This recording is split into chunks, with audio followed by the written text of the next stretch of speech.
Un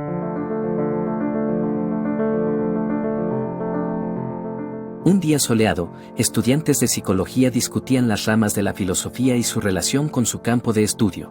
Hola a todas. Hoy quiero hablar con ustedes sobre la metafísica. Interesante. Creo que la metafísica puede ayudarnos a comprender cómo nuestras percepciones influyen en nuestra experiencia subjetiva. Hablando de conocimiento, la epistemología es una rama filosófica que nos permite reflexionar sobre cómo lo adquirimos y qué es. Exacto. La epistemología nos ayuda a entender los límites de lo que podemos saber y cómo podemos evaluar nuestras creencias. Sí, pero no podemos olvidarnos de la ética, que nos plantea preguntas importantes sobre lo correcto y lo incorrecto. Sí, la ética es vital, ayuda a pensar sobre la vida y cómo nuestras decisiones afectan a los demás. Además, debemos recordar que la lógica nos permite razonar y evaluar los argumentos de manera coherente y válida. A medida que las chicas hablan de estas ramas esenciales de la filosofía, también surgen corrientes filosóficas históricamente influyentes. Hablemos del estoicismo, que enseña la importancia de la razón y a controlar nuestras emociones para tener felicidad y virtud. Claro, no podemos olvidarnos del epicureísmo, que invita a buscar la felicidad con el placer y la ausencia de dolor. En el existencialismo, cada individuo debe encontrar su propio significado en la vida con la libertad y la responsabilidad. ¿Y qué tal el pragmatismo, que enfatiza la utilidad de las ideas e invita a poner nuestras teorías en práctica? Finalmente, el posmodernismo cuestiona la verdad objetiva y sugiere que la realidad es subjetiva y construida socialmente. Al explorar las distintas ramas y corrientes filosóficas, se evidencia la influencia relevante que tienen en su campo de estudio. En este bello día, ellas se sumergen en un diálogo filosófico buscando entender mejor la mente y el comportamiento humano. Y es así que la filosofía y la psicología son disciplinas que se entrelazan en la búsqueda de conocimiento y comprensión.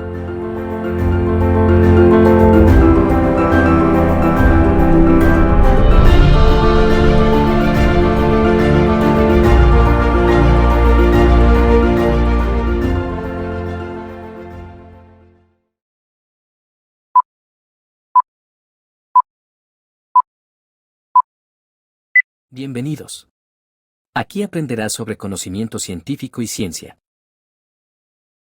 La ciencia tiene sus raíces en la curiosidad humana y en el deseo de comprender y explicar el mundo que nos rodea.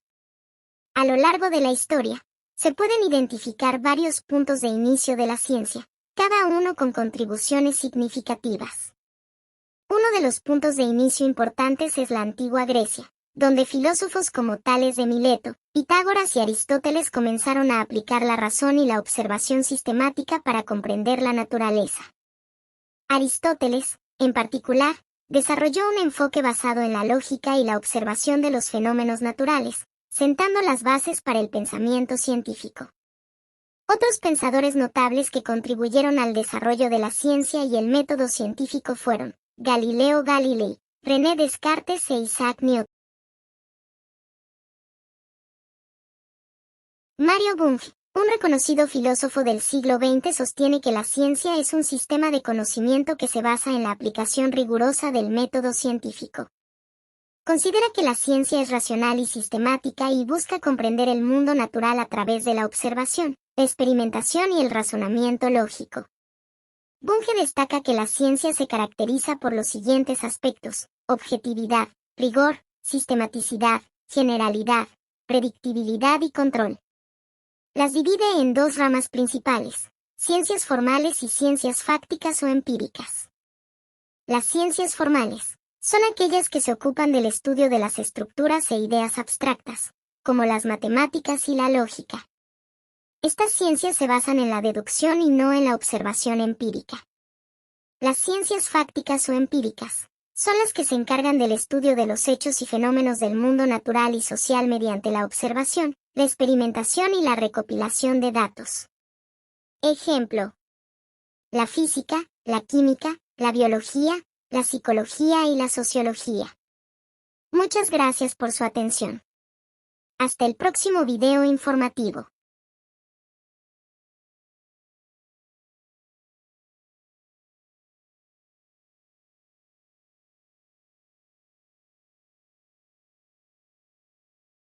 Wilhelm Wundt, 16 de agosto de 1832, fue un filósofo, fisiólogo y psicólogo alemán, conocido como el padre de la psicología experimental. Nació en Neckarau, cerca de Mannheim, Alemania. Su contribución a la psicología moderna fue significativa y sentó las bases para la psicología como ciencia empírica. Wundt provino de una familia de teólogos y académicos. Estudió medicina en la Universidad de Heidelberg, donde estuvo bajo la influencia del fisiólogo Hermann von Helmholtz, quien despertó su interés en la psicología y la fisiología. También se interesó en la filosofía y estudió con el filósofo Carl Friedrich Kuno Schmidt. Después de obtener su doctorado en medicina en 1856, Wundt trabajó como asistente en el Instituto de Fisiología de Helmholtz en Berlín. Luego, se convirtió en profesor en la Universidad de Heidelberg en 1858 y enseñó fisiología. Durante este tiempo, comenzó a realizar experimentos sobre la percepción y la sensación, considerándose el inicio de la psicología experimental.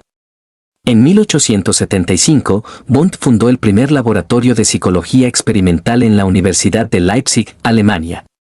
Este evento marcó un hito significativo en la historia de la psicología, ya que permitió la investigación sistemática y controlada de procesos mentales. El laboratorio de Wundt se centró en estudiar temas como la atención, la memoria y la percepción mediante la observación y la medición objetiva de la experiencia humana. Wundt defendió un enfoque de la psicología conocido como psicología de la conciencia, que se basaba en la introspección, un método que involucraba la autoobservación y el reporte de las propias experiencias mentales. Aunque este enfoque fue cuestionado más tarde, su trabajo sobre los procesos mentales y la percepción influyó en el desarrollo de la psicología como ciencia. Además de sus contribuciones a la psicología, Wundt también realizó importantes investigaciones en el campo de la filosofía. Abogó por una forma de voluntarismo y criticó el estructuralismo, que se centraba en analizar la mente en elementos más simples. Wundt argumentó que la experiencia humana no podía reducirse a sus partes componentes y que debía estudiarse como un todo organizado. Wilhelm Wundt dejó una huella duradera en la psicología y en la ciencia en general. Su laboratorio en Leipzig atrajo a numerosos estudiantes y académicos, muchos de los cuales continuaron desarrollando la psicología como una disciplina científica.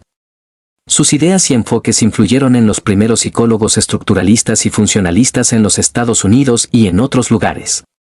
Wundt se retiró en 1917 y murió el 31 de agosto de 1920 en Grossbotten, Alemania, a los 88 años.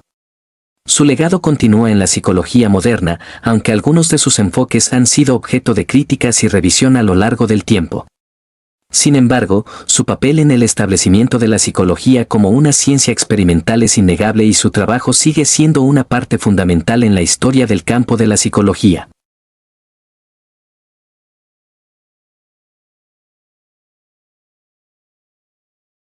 Filósofo René Descartes. Corriente filosófica de René Descartes se conoce como el cartesianismo, en referencia a su apellido. Descartes fue un filósofo y matemático francés del siglo XVII, considerado uno de los fundadores de la filosofía moderna. Descartes también es conocido por su dualismo, que plantea la existencia de dos sustancias fundamentales, la res cogitans, mente o pensamiento, y la res extensa, materia o cuerpo. Según Descartes, estas dos sustancias interactúan en el ser humano, pero son esencialmente diferentes. El mecanismo y concepto del reflejo es el funcionamiento de los nervios, el movimiento involuntario y voluntario de nuestro cuerpo. Se reflejan en el cerebro y regresa a la extremidad para producir su movimiento. Por ejemplo, cuando retiramos la mano del fuego al sentir dolor y tenemos una reacción involuntaria. No sé si conociste en el colegio al famoso Iván Pavlov, que decían que tocaba una campanita y le daba comida a los perros. Tocaba la campanita, le daba comida a los perros. Hasta que un día tocó la campanita y el perro empezó a salivar y saltar. ¿Qué significaba esto? Que la campanita era el estímulo que representaba el placer, el alimento que iba a recibir el perro. ¿Qué hizo posteriormente Iván Pavlov? Tocaba la campanita y le tiraba un shock de electricidad a los perros. Tocaba la campanita, le daba comida. Tocaba la campanita, le daba un shock de electricidad. Y así lo empezó a hacer aleatoriamente, sin ningún tipo de patrón. ¿Qué es lo que ocurrió? Que empezó a tener perros ansiosos. Y entonces Pavlov saca la siguiente conclusión. Presta mucha atención.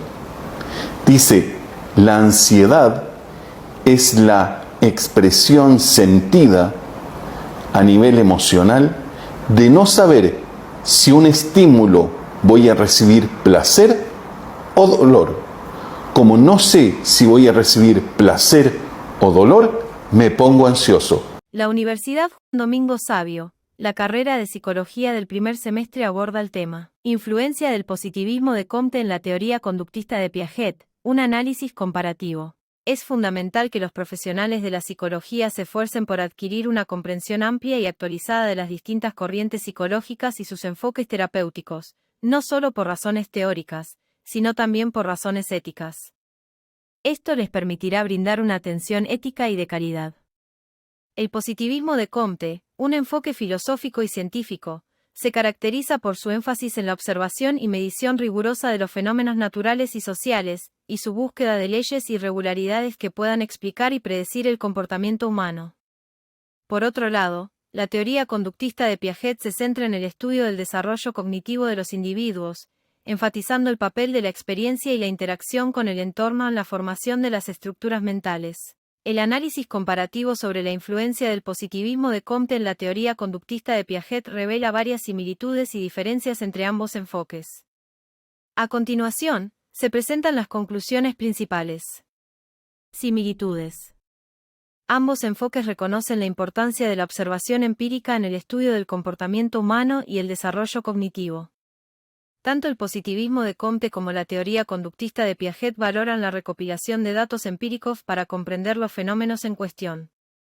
Tanto Comte como Piaget se basan en una perspectiva científica y buscan establecer leyes generales en sus respectivos campos de estudio. Ambos enfoques buscan la objetividad y la verificación empírica en la comprensión de los fenómenos sociales y cognitivos. Ambos enfoques han tenido un impacto significativo en sus respectivas disciplinas. El positivismo de Comte sentó las bases para el desarrollo de la sociología como ciencia, mientras que la teoría conductista de Piaget ha sido influyente en la comprensión del desarrollo cognitivo y la educación.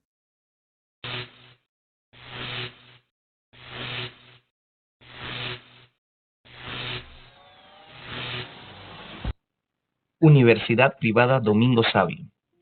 Estas palabras ya son parte de nuestro lenguaje cotidiano. Muchas veces la utilizamos para nombrar características personales, situaciones que nos hacen sufrir, errores que repetimos o actitudes que queremos cambiar. Estas palabras provienen del psicoanálisis. ¿Y qué es el psicoanálisis? Es una teoría para comprender el inconsciente, una terapia para superar nuestros problemas anímicos. El rol del analista, entonces, es ayudarnos a descubrir la raíz de esos problemas. Pero ¿cómo hacemos esto? Hasta comienzos del siglo pasado, los problemas de la mente eran tratados solo por la medicina. Fue precisamente un médico austriaco, Sigmund Freud, quien se dispuso a indagar en las profundidades de la mente, y lo hizo de una forma muy particular, a través de la palabra. Freud escuchaba a sus pacientes y consideraba sus palabras como la llave al inconsciente. Fue la comunidad médica que se resistía a aceptar que podía curar solo hablando. Sin embargo, Sigmund Freud pudo. Los resultados fueron tan contundentes que no tuvieron más alternativa que aceptar al psicoanálisis como una especialidad de la medicina. Sin proponérselo, Freud impulsó una de las más sólidas revoluciones del siglo XX.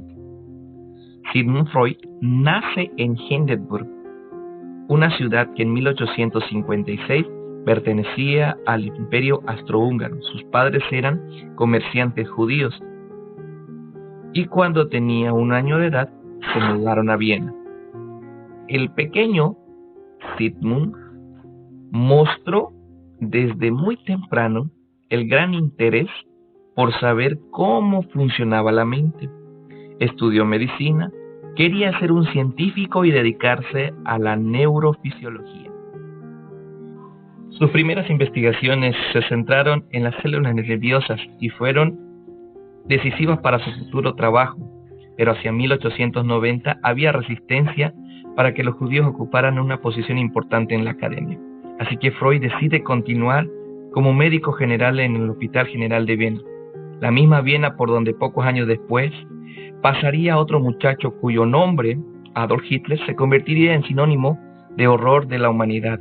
Su conocimiento de neurología primero lo llevan a trabajar en la clínica psiquiátrica del prestigioso Dr. Mainz. Allí Freud se especializa en las enfermedades del sistema nervioso. Descubre que la palabra es el principio fundamental para llegar al inconsciente. Así logra una cura para aliviar los malestares de sus pacientes. Cuanto más se introducía en las profundidades de la psique de los pacientes, más se acercaba al origen de sus problemas. De esta manera, a través de sus interpretaciones, Freud ayudaba al paciente a poner en palabras lo que estaba pasando en su inconsciente. Partía de una hipótesis. Esa teoría decía que los traumas de la niñez se graban en nuestro inconsciente, que forman parte de nuestra forma de ser, nuestra forma de pensar y cómo actuamos. Pero cuando lo ponemos a la luz del psicoanálisis, comenzamos a darnos cuenta de los orígenes del conflicto y cambia nuestra forma de pensar de sí mismo. Muchas gracias.